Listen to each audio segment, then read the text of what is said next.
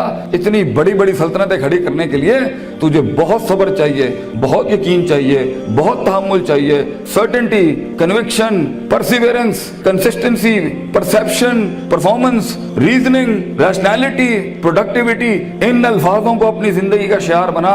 کچھ عرصے کے بعد دیکھی کیسے تیری آواز میں وہ تاثیر ہوگی کہ لوگ آ کے بس تیرے ساتھ بیٹھ جائیں گے, بولیں گے بھی کچھ نہیں. کہیں سنی بات میں جو غلطیاں میں نے کی ہوں گی, میں سب سے معافی مانگتا ہوں, اور اللہ سے بھی معافی مانگتا ہوں جو میں نے اپنی طرف سے 4 باتیں لگا دی. جو حق میں نے سنایا ہے, اگر میں مخلص تھا اس کو سنانے میں تو وہ کل بھی اللہ اور اس کے لوگوں کا تھا, آج بھی ہے. میں رہوں نہ رہوں, یہ باتیں ہمیشہ بڑے لوگوں کی رہیں گی. اقول قولی ھذا استغفر اللہ لی ولسائر المسلمین وآخر دعوانا ان الحمد للہ رب العالمین. جزاکم اللہ خیر. السلام علیکم.